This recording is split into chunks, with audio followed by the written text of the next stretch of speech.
1974 में जब ऑथर उसी जेरोक्स कंपनी में काम कर रहे थे तो एक दिन उनके बॉस ने उनके हाथ में एक प्रोडक्ट थमाया और कहा, रॉबर्ट देखो, ये एक टेलीकॉम्पेयर है और ये प्रोडक्ट मार्केट में अभी नया आया है, तो इसकी जितनी हो सके उतनी सेल्स करो। सिर्फ उतना उन्होंने कहा और वो वहां से चले गए। अब क्योंकि ये एक बिल्कुल नया इन्वेंशन था तो ऑथर इस सोच में पड़ गए कि आखिर वो इसको बेचेंगे कैसे, क्योंकि लोग तो इसके बारे में कुछ जानते ही नहीं। लेकिन फिर भी ऑथर उस टेलीकॉपियर को बेचने निकल गए।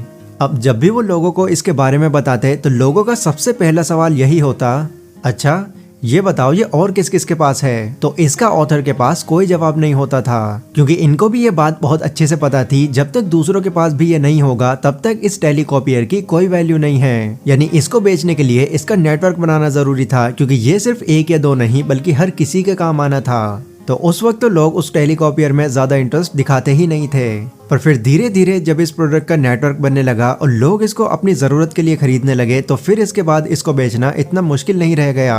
और गाइज ये वही प्रोडक्ट है जिसे आज लोग फैक्स मशीन के नाम से जानते हैं। अगर आज कोई इसकी सेलिंग करेगा तो उससे कोई ये तो बिल्कुल नहीं पूछेगा कि ये और किस किस के पास है। वो बस कंपनी देखकर और इसकी परफॉर्मेंस देखकर इसको फौरन बाय कर लेगा, क्योंकि एक फैक्स मशीन आज हर कंपनी की एक नीड बन चुकी है। और ये चीज पॉसिबल हो पाई है इसके नेटवर्क की वजह से। मतलब जितना ज्यादा ये लोगों में फैला उतना ही ज्यादा ये फेमस हो गया।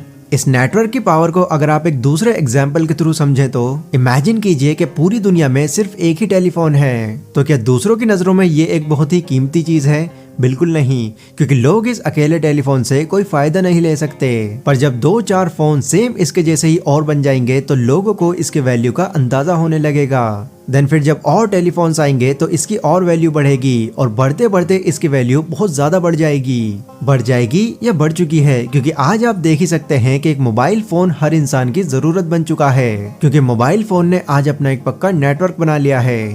तो ये है गाइस नेटवर्क की पावर। और आज के टाइम में तो एक नेटवर्क बनाना बहुत ज्यादा जरूरी है, क्योंकि आज अगर कोई इंसान ये सोचता है कि सारे काम मैं खुद ही कर लूंगा तो वो अपनी वैल्यू को कभी बढ़ा नहीं पाएगा। इसलिए अपनी या कंपनी की वैल्यू को बढ़ाने और उसको फेमस करने के लिए उसको अपना एक नेटवर्क बनाना ही होगा। इसके बाद ऑथर बताते हैं 1950 के दशक की बात है, जब एक अलग ही तरह का बिजनेस मॉडल बहुत तेजी से उभर रहा था जिसे फ्रेंचाइजी के नाम से जाना जा रहा था। और इस बिजनेस मॉडल को प्रमोट करने वालों में कई बड़ी बड़ी कंपनीज जैसे कि मैकडॉनल्ड, स्टारबक्स और वेंडी भी शामिल थे।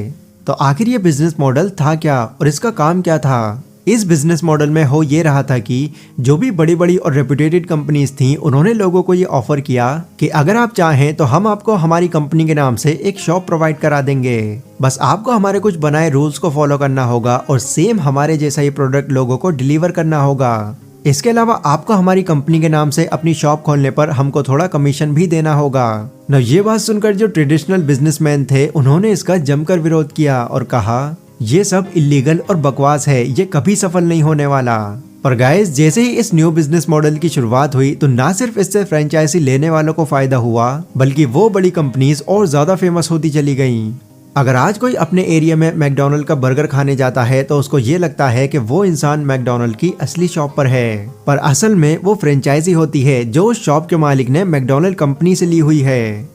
अब ऐसा नहीं है कि फ्रेंचाइजी लेने वाला अगर कंपनी को कमीशन दे देता है तो उसका नुकसान हो जाता है, बिल्कुल नहीं, बल्कि वो तो उल्टा इससे कहीं ज्यादा प्रॉफिट कमाता है, क्योंकि उसको तो एक जमा जमाया ब्रांड मिल जाता है जिसे चलाने के लिए उसे मेहनत करने की कोई जरूरत नहीं पड़ती। तो इस तरह एक नेटवर्क या फिर टीम बनाकर हर किसी का फायदा हो सकता है, टीम बनाने वाले का भी और जो लोग उस टीम में काम कर रहे हैं उनका भी। तो एक टीम की इंपॉर्टेंस आई होप अब आपको समझ आ गई होगी। इसी के साथ इस बुक का चैप्टर 6 यही खत्म होता है। इसके 7वें चैप्टर में आप देखेंगे कि अगर कोई इंसान या कस्टमर आपके ऑफर को रिजेक्ट कर देता है तो उससे कैसे डील की जाए। अगर ये चैप्टर वाइज सीरीज आपको पसंद आ रही है तो इस वीडियो को लाइक और शेयर जरूर करें। इसके अलावा अगर किसी और बुक की समरी आप चैप्टर वाइज देखना चाहते हैं तो मुझे कमेंट सेक्शन में उस बुक का नाम जरूर मेंशन करें। पर आज की वीडियो में अभी के लिए बस इतना ही। मिलता हूँ अपनी अगली वीडियो में, तब तक के लिए टेक केयर।